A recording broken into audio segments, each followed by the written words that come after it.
Para la historia de hoy nos vamos hasta Nueva York, la ciudad que nunca duerme. Con un crimen que hasta la fecha no tiene lógica desde ningún punto de vista. Por algo, hace más de 93 años que este caso está sin resolverse, porque hasta la fecha nadie pudo descifrar cómo ocurrió este asesinato.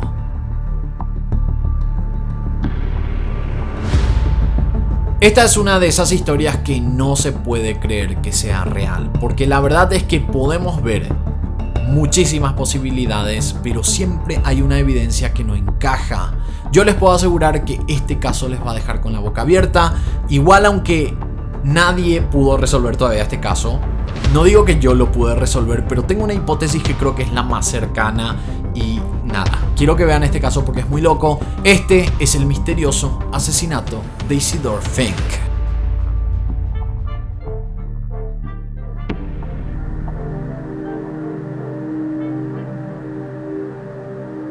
El 9 de marzo de 1929, una mujer llamó a la policía de Nueva York porque escuchó una pelea que provenía del negocio de lavandería al lado de su departamento. Cuando la policía llegó, no pudo ingresar porque la puerta se encontraba trabada por dentro.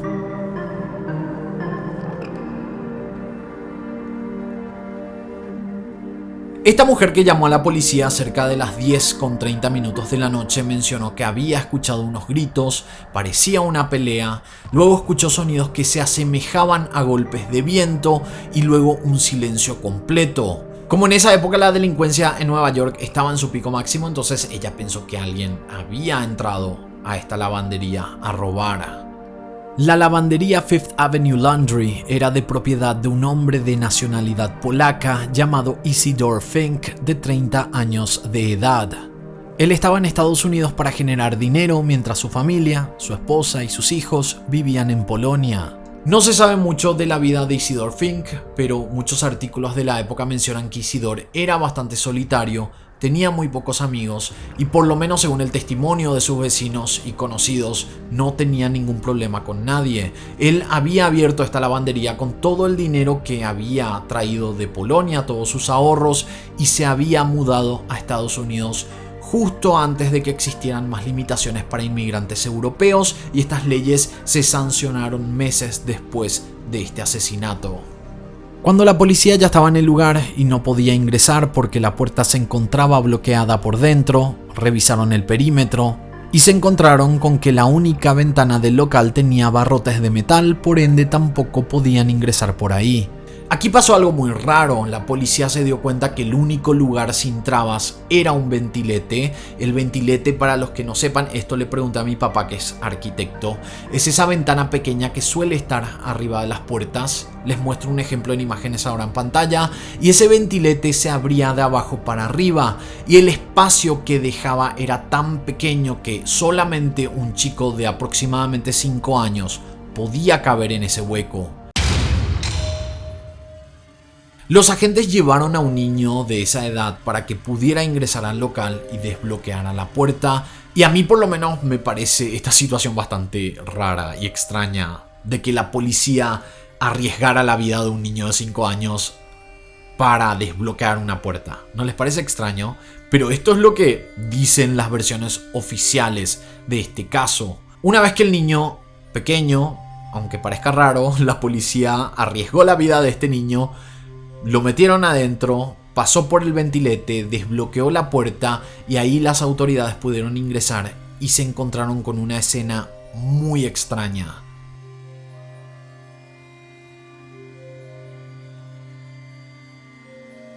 El dueño del local, Isidore Fink, estaba tirado en el suelo sobre un charco de sangre. Había fallecido por impactos de bala en el cuerpo. Inicialmente se pensó que era un suicidio, pero el arma no se encontraba en ninguna parte. Además, si es que efectivamente se trataba de una persona que quería quitarse la vida, el arma no tendría que estar tan lejos. Entonces, por ende, se descartó esta hipótesis. Luego se analizó si podía tratarse de un robo. Isidore Fink había demostrado un tipo de paranoia en los últimos meses por la cantidad de robos que estaban ocurriendo en Harlem, Nueva York. Y por eso había puesto barrotes en la ventana y un perno de 18 centímetros en la puerta. pero el dinero de la recaudación del día estaba en la caja registradora y además encontraron billetes en el bolsillo de la víctima. Nuevamente se descartó la hipótesis del robo y solo quedaba la más realista. Alguien tuvo que haber entrado y mató a Isidore Fink. La lavandería abría de lunes a sábados hasta la medianoche. El asesinato ocurrió un sábado, lo que quiere decir que la persona que entró al local lo hizo en el horario que estaba abierto, porque acuérdense, la llamada a la policía se había realizado a las 10:30 de la noche. Pero la gran pregunta era, ¿cómo una persona mató a alguien sin que nadie viera nada, bloqueó la puerta por dentro y se escapó? Como dijimos, el ventilete era el único lugar de entrada y salida, pero ningún adulto podía pasar por ese hueco pequeño, ni siquiera un adolescente o un niño más grande. Se determinó que como máximo podía entrar un niño de 5 a 6 años de edad, y más que eso era imposible. Entonces, se pensó que quizás por alguna razón Isidore Fink había cerrado el local más temprano ese día y él había bloqueado la puerta desde adentro mientras contaba el dinero del local y que alguien, a través del ventilete, metió la mano y le disparó.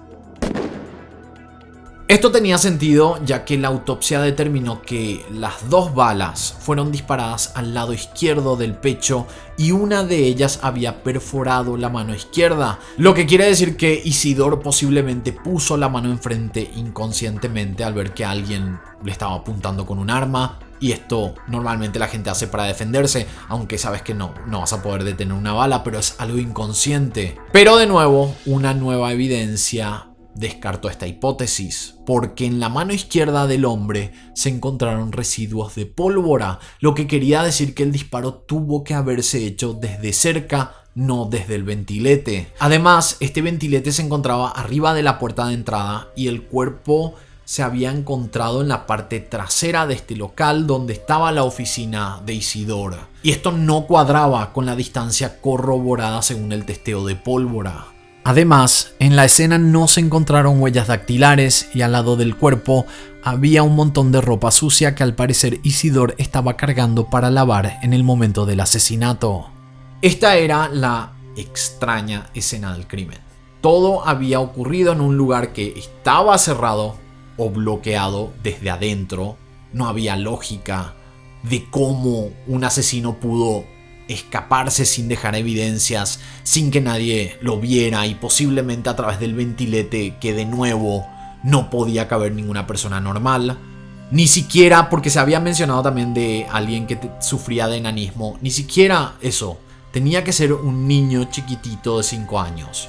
Además también pónganse a analizar, si era una persona que tenía enanismo, ¿cómo se trepó hasta el ventilete? Porque era bastante alto. No había ninguna silla, no había nada que demostrara que alguien trató de escalar, no habían huellas, no había ninguna escalera, era todo muy raro. Nada tenía sentido con este caso.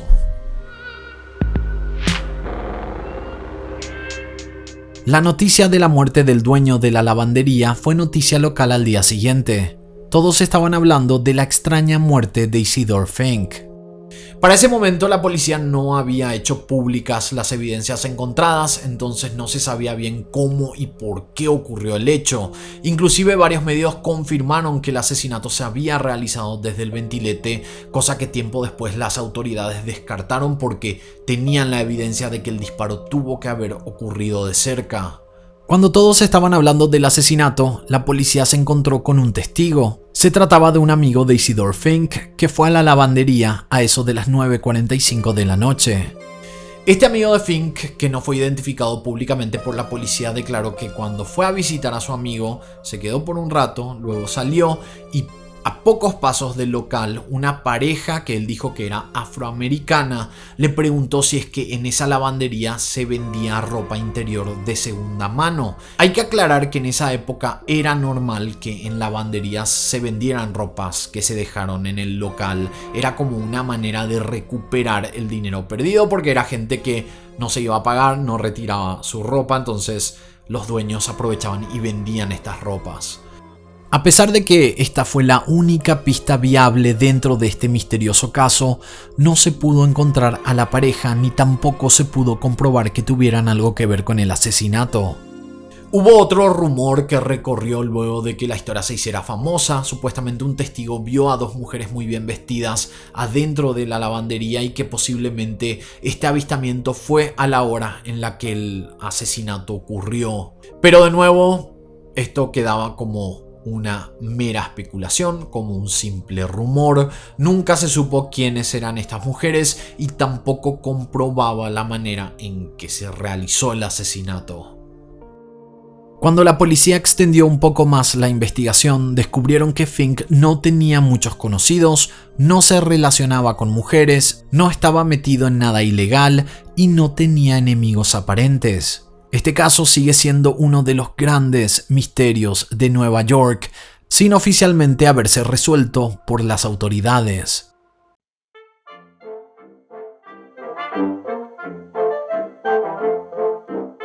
Quiero aclarar que lo que voy a decir a continuación no está confirmado por ninguna autoridad, no salió ningún medio de comunicación, es algo que son conjeturas mías, que yo generé después de entender y leer sobre este caso.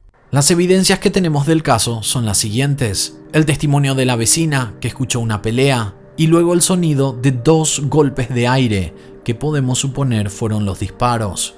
Aquí podemos especular que el sonido del aire era porque el arma tenía un silenciador y existe un malentendido con el tema de los silenciadores. Muchos creen que evita completamente el sonido que hace un arma. Y esto en verdad no es así. Esto se empezó a creer por culpa de Hollywood y las películas. La verdad es que un disparo con silenciador se escucha, pero es más leve y en muchas ocasiones suena a un golpe de aire potente. Aclaro que yo no soy ningún experto en armas, pero es lo que tengo entendido y lo que leí sobre este tema. Además, tenemos que decir que el silenciador fue creado a comienzos de 1900 y para 1929, que fue cuando ocurrió esto, ya habían pasado al menos una década desde que los silenciadores empezaron a comercializarse en Norteamérica. Las otras evidencias disponibles son el testimonio del amigo que mencionó que vio a personas fuera del lugar justo antes del asesinato. También la posición del cuerpo y la trayectoria de la bala y que todo el local estaba cerrado por dentro. Esto me lleva a especular que realmente se trató de un robo que salió mal y terminó con la muerte de Isidore Fink. Con la evidencia de la vecina podemos especular que, o podemos asegurar creo yo, de que hubo una pelea en ese momento. Y según mi hipótesis, Fink estaba transportando un montón de ropa para planchar porque en el lugar también se había encontrado una plancha prendida. Mientras estaba llevando este bulto de ropa, vio a una persona entrando con un arma. En ese momento Isidore lanzó la ropa al costado y se fue corriendo para forcejear con el delincuente. Digo de nuevo, estas son conjeturas mías, no es nada confirmado por las autoridades, sino que es lo que yo siento que es más realista en este caso. Cuando logró sacar a este delincuente, cuando estaba forcejeando con él, yo creo que ahí se hizo el primer disparo, que fue el que acertó la mano y por eso se encontró pólvora en la mano izquierda. Luego del primer disparo, Isidore entró al local, le puso la tranca y corrió hacia su oficina para llamar a la policía. En ese momento, desde el ventilete, la persona hizo los 2 últimos disparos que le acertaron al lado izquierdo. Y está confirmado según los artículos de la época que la trayectoria del proyectil tenía relación con la distancia y posición del cuerpo desde el ventilete. Porque, acuérdense, esa teoría tenía sentido, pero los restos de pólvora son los que bloqueaban la hipótesis. Por eso yo creo que es realista de que se haya hecho el disparo desde el ventilete, pero yo creo que hubo un forcejeo y el disparo se hizo afuera del local y fue muy cerca. El arma estaba muy cerca de la mano, por eso tenía pólvora al final. Ahora, tengo una corazonada con este caso también, que trata sobre el amigo. Yo creo por lo menos que él es el mayor sospechoso por un pequeño detalle. Porque si se trataba de una persona desconocida, yo siento que con el primer disparo y la puerta cerrada del local, el criminal trataría de huir de la escena lo más rápido posible. Yo por lo menos creo que ese sería el sentido común de un criminal. Lo que me lleva a especular que todo esto de intentar matarlo a toda costa era porque Fink le conocía a esta persona, y ahí es cuando me deja suponer que el amigo es el mayor sospechoso. Además, acuérdense también que se suele decir que la última persona que vio con vida a una persona que después murió es la mayor sospechosa y suele ser la culpable. Entonces, todo esto me lleva a especular que el amigo posiblemente fue el que asesinó a Fink. Y hay algo también que tenemos que tomar en cuenta, que es un detalle bastante interesante en esta historia, y es que hay un artículo que menciona que este amigo de Isidore Fink había mencionado esto de los afroamericanos afuera del local, pero había utilizado palabras muy racistas, y eso me lleva a analizar de que él estaba tratando de enfocar la atención en un grupo de personas que para esa época eran increíblemente discriminados y marginados. Entonces yo creo que era como su salida: mira, tuvieron que haber sido estos afroamericanos, pero fue él. Díganme si no, yo por lo menos creo que fue el amigo. Pero bueno, como les dije, estas simplemente son suposiciones mías. Nada de esto está confirmado, pero es lo que yo creo que quizás pasó con el misterioso caso de Isidore Fink. Espero sus comentarios. Creo que va a ser una caja de comentarios muy entretenida para ver qué opinan de este caso. No digo que el caso sea entretenido, pero es un caso viejo, nunca se resolvió, entonces yo creo que por ese lado va a ser interesante leerles y ver qué hipótesis tienen ustedes también sobre esta historia. Voy a leer sus comentarios y de esta manera nosotros nos encontraremos en la próxima historia.